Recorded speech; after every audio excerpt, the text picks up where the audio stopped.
I'd like to congratulate the Florida Panthers and Bill Zito for winning the Stanley Cup. This team had 52 wins, 24 losses. We don't count overtime losses on this podcast. Last year's power play rankings, 8th in the league at 23.5% conversion rate. Who's in and who's out? We have Jesper Bokvist in, AJ Greer in, Thomas Nozick in, Nate Schmidt in, and Adam Bokvist in. Jesper Bokvist and Adam Bokvist. Imagine that. Who's out? Tarasenko's out. Stanlund is out. Nick Cousins is out. Nobody likes him. Ryan Lomberg is out. Nobody likes him. Brandon Montour is out. OEL, Oliver Ekman Larson, is out. And Anthony Stolarz is out. That's a lot of outs. But it makes sense in a cap era that just won a Stanley Cup. They had a lot of UFAs, and a lot of them ended up going elsewhere. We have nobody in the 91 plus point, but maybe somebody who might get there is Matthew Tkachuk. We have him in tier 2, 80 to 90 points. Guys, what do you think about Matthew Tkachuk? I will start with Mr. Junior. All right. So he has 2 years where, prior to last year, he had 2 consecutive years where he paced for over 100 points. Last year, he paced for 90. I just feel like his on this team, his area where he lives, spit it out. You could say it. Don't worry about it. 12:30. It's 2.5 hours. We're on this damn thing. I think that's where he lives is going to be a point per game. But there's going to be those years where he does go over to 100 points. I think coming off the Stanley Cup, the long playoff run, 2 long playoff runs, I think inevitably it takes a toll on a player, let alone a player that really like engages physically. So that's why I see him more in the 80 to 90 point this year. 4 minutes of power play time on ice. These guys draw a lot of penalties. They spend a lot of time on the power play, and Matthew Tkachuk has 74% of that. I just naturally, with the progression, with the idea of them making 2 long playoff runs, I do see a little bit of a regression, but he's still a point per game player, if not a 90-point player. I just don't think he hits 100. I think last year he had a slow start to the season, and then he started to pick it up. I think he could easily hit over the 91 plus points this year, because I feel another player we're going to talk about is going to regress, and I feel that player will regress, and Matthew Tkachuk will get the points needed from this player. So he's pure talent. He does everything. He goes to the net. He's not afraid to go into dirty areas. So I think because of his slow start last year, it hurt his point total. So if he starts out on a normal pace, not even slow, just on a normal pace, he'll get over the 91 points. So last year, he kind of changed his role a bit. He started hitting a lot more. Most hits that he had all season in his career, I mean. So 151 hits. His shooting percentage kind of dropped a little bit. Not crazy, but 3% drop from the previous year and a 7% drop from the year before that. We're still looking at a player, I think, that will go back to the average of 12 point something shooting percentage and his average of about 91 plus points. I feel like the only thing that could take away from that is how much he partied with the Stanley Cup, right? Is it going to be another slow start? So that's the only concern I have.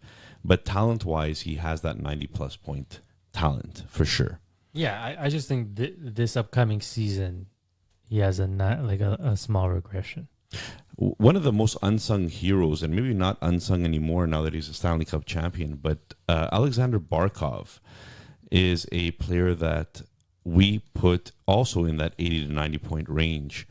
What do we think about Barkov this year, Vince? I love this player. I think he's one of the best, or maybe the best, two-way centerman in the league right now. He takes it upon himself to make things happen. So I feel last year he hit 80 points in 73 games, so it's still above a point per game. He's 28, so he's in his prime. He's a big boy at 6'6" So I don't think the physicality of the game is going to get to him.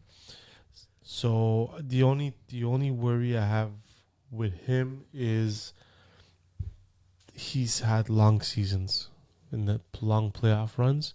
So how that's going to affect him. But mentioning he had long playoff seasons, he also didn't have long regular seasons. I mean, if you look in the past 5 years, he played 66 games, 50 games, 67 games, 68 games, and 73 games. One of those years, though, was the COVID season. Year? We Yeah, have to be exactly. clear. So, listen, I think 80 to 90 is good. If he goes over 90, it's not going to shock me. Junior.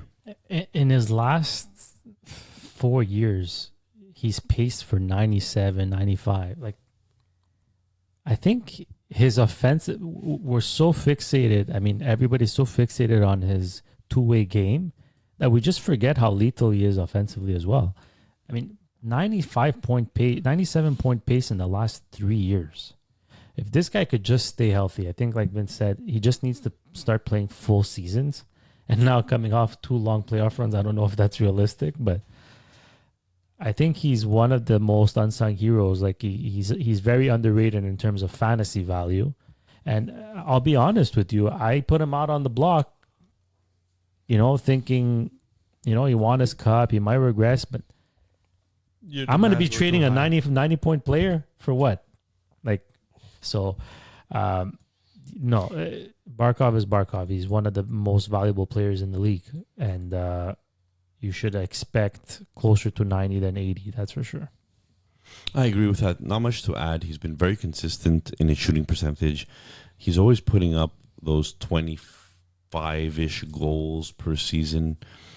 And as long as he's not loose leaf paper, because he does miss about 10 to 15 games every year, I do see him hitting that 90-point pace for sure. All right. Well, you go next player. Go, Nick. Next player is Say it. the player that I thought would hit $9.5 million on the free agency, but ends up re-signing with Florida. And that is Sam Reinhart. If you guys remember correctly, we had a listener question come in saying, well, should I have Hyman or Reinhart? And we ended up going with Hyman. But Reinhart had 94 points last year. 57 of those are goals. Before that, he had 30 goals and 33 goals. So maybe the 57 is a little bit crazy. 24% shooting percentage. But guys, let's start with Junior. What do you think? Is this repeatable? I don't think so. I mean, that's why we have him between 80 and 90, because I think he's more of a 80-point player than a 90-point player. But history shows, look, you average out the last 3 years, he paces for 82 points. I mean, that's a realistic expectation for me, anyhow. You're right. The shooting percentage went up by 10.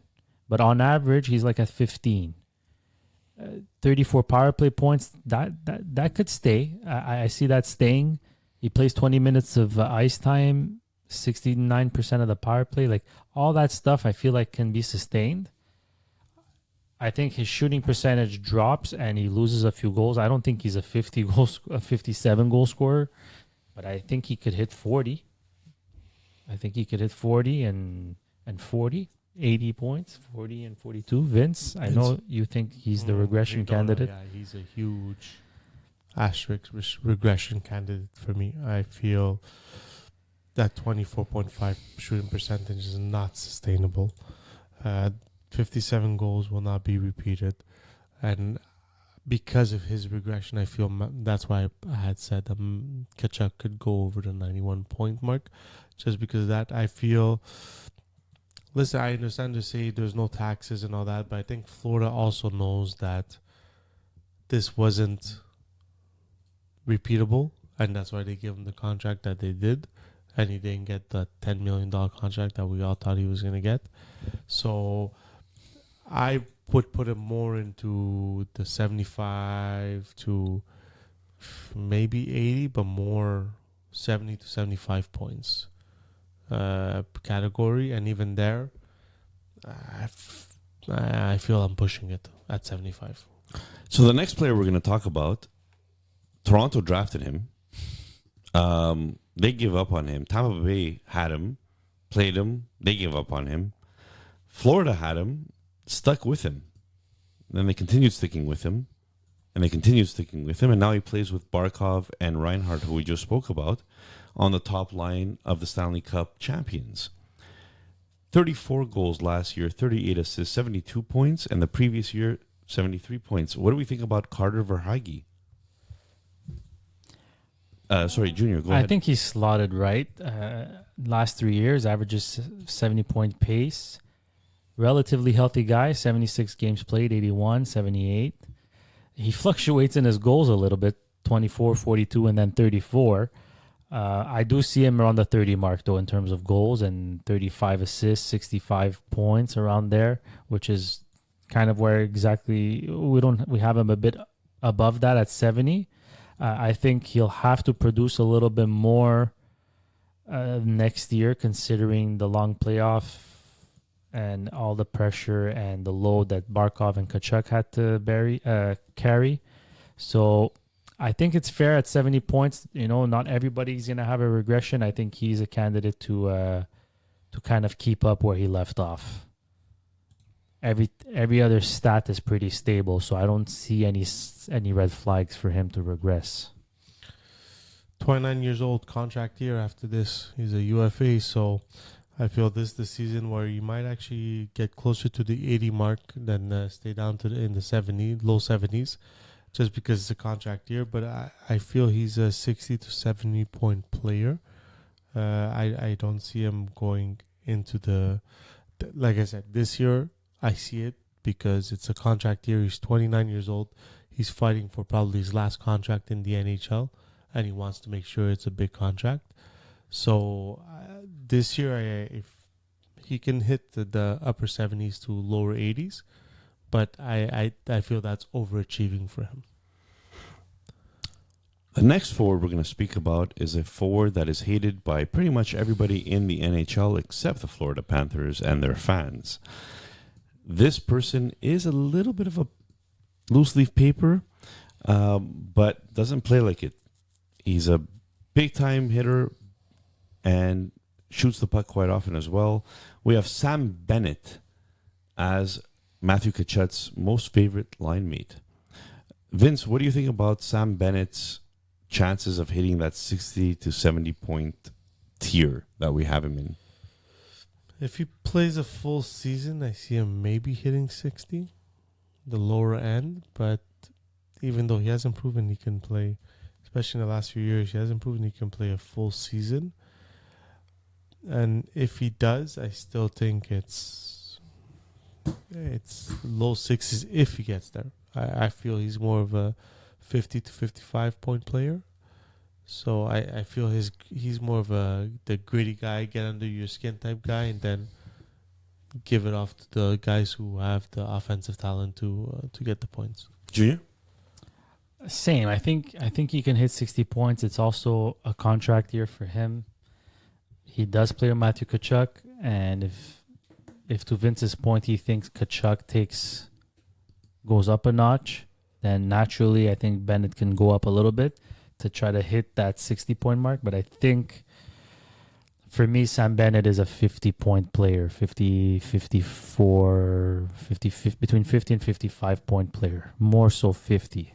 Yeah, I mean, his value comes in the real NHL much more than it comes in fantasy.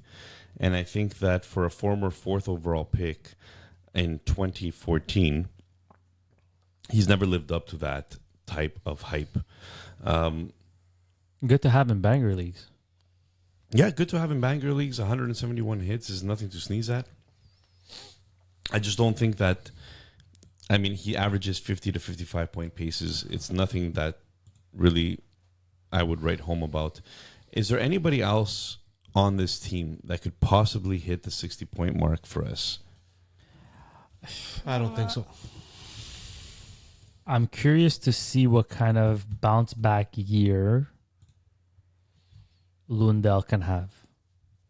But I don't think it's quite 60 points. It's funny because Lundell in his first year had 56 points pace. Yeah. And then 37-point pace, 37-point pace. Like he took a step back from his rookie campaign. So if anybody can, I kind of feel like it's him. But it's very likely that if Sam Bennett stays second line center, we're not really going to see that. Well, they ended the year with Lundell, with Kachuk and Bennett, I believe. But it'd be hard for him, obviously, because he's on a Stanley Cup contender. So there's no give-me's, there's no free games. They're competing for the cup, so they're gonna go with their veterans more than they're going with the. But given the 2 long playoff runs, they kind of need him now to take away a bit from the Barkovs and the Bennetts, at least to start the season. Yeah, but I still think Maurice will go with his veterans more than he goes with the young guys. Power play defenseman. Yikes. So last year, we saw the emergence of Gustav Forsling. In not the sense of the point pace necessarily, but just the amount of minutes that he played year after year. And still, he finished 36th in the league for defensemen in points. Do we think that Gustav Forsling is a player that is a number 1 defenseman? Junior. He doesn't put up enough points offensively to be that, but he's a very, very serviceable defenseman. I actually think Ekblad will regain his power play 1 spot because he never put up bad numbers. He started off injured, if I'm not mistaken, last year. So it was up to Montour or OEL to lose that job, and I don't think they ever did. But if you pay attention to Ekblad's power play stats in 2022-2023, 19 power play points. The year before that, 20 power play points. In like 15, and he had 59% at the time and then 69% at the time. So I think he could get that back. But he'll have a short leash. Vince? I think they'll start with Forsling because of the end of the year that he had on the power play and that it worked very well. But I feel this is, if Florida has a weakness, it's right here. It's on the blue line at the power play, even on the blue line in general. I feel they lost key pieces this year. But I think Forsling, and like Junior said, if he thinks Ekblad is on the short leash, I think Forsling is also on the short leash. So if they see it's not working with Forsling, they're not going to hesitate to try to give it back to Ekblad as long as he stays healthy. Do we think this is the last year that Adam Boqvist, at hitting his age 24 season, has a chance to be anything?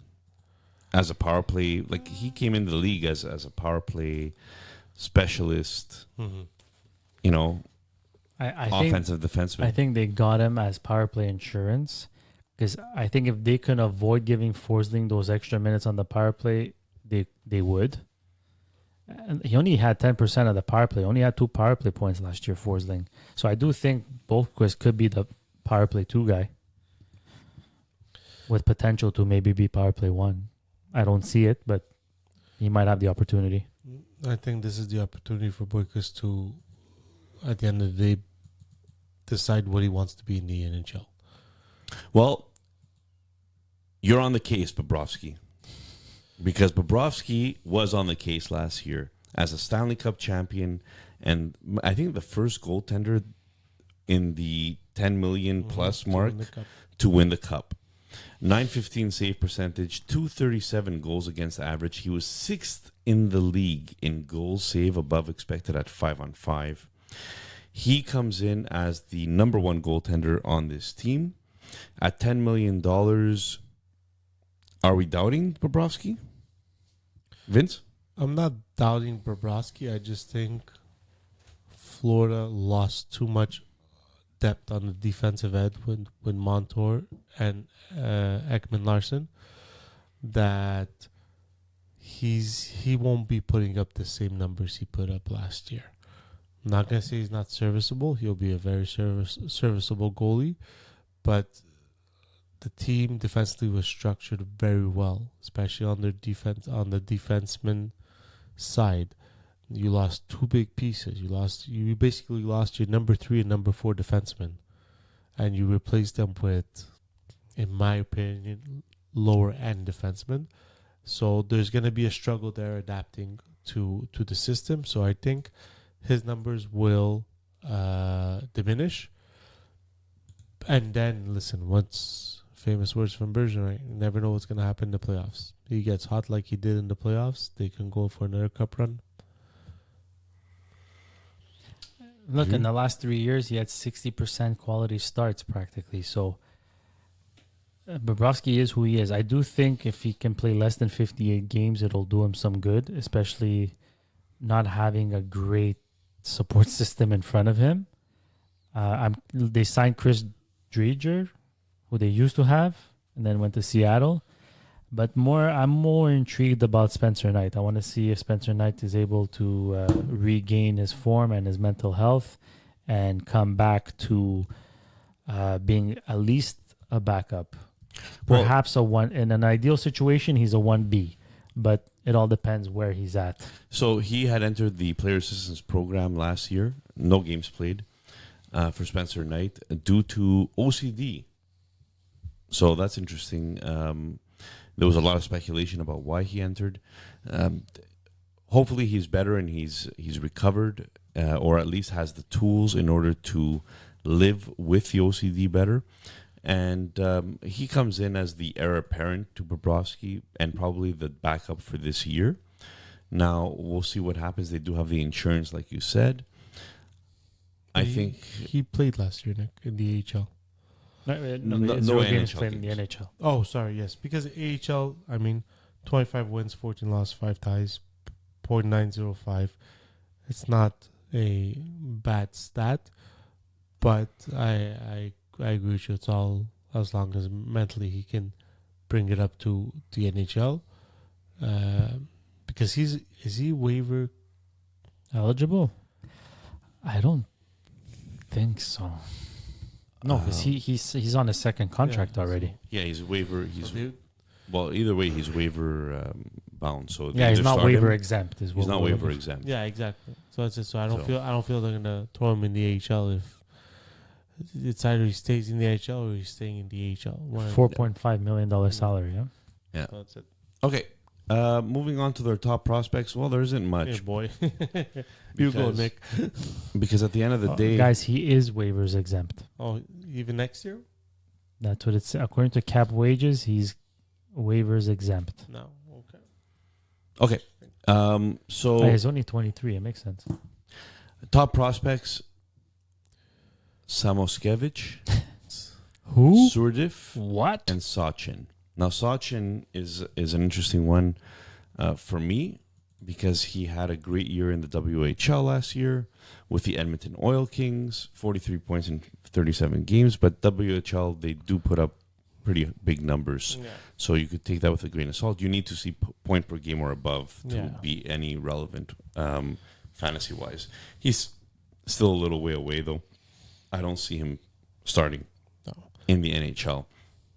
Competitive teams. You guys usually- see anybody in top prospects, Vince? No. Competitive, like Spencer Knight is their top prospect, even at 24. But competitive teams won't have a very good prospect pool because that's what you're sacrificing to become a contender. So I feel any of these prospects right now they're just names and players, but there's no cup of tea in their cup of I know coffee some in the Florida NHL. fan is going to come at us pretty hard for that. Yeah, For listen. that take. But look, it comes with the territory. You want to compete for a cup, your You prospect pool is going to be thin, and whatever you have that's good is going to be probably middle to bottom 6 on the forward list. So look, Lundell was their prospect, and he has to emerge now. It's up to him to emerge to what everyone expected him to be. I was a bit disappointed with Denisenko. They traded him away. I thought he would have been good, but look, it is what it is. I think most fans will take a cup over a good prospect pool. All right. Well, final thoughts and predictions. Dom's model had them at 29th. Listen, They won a Stanley Cup, guys. They're going to lose a bunch of players because of that, and especially that there's so many other players were UFA.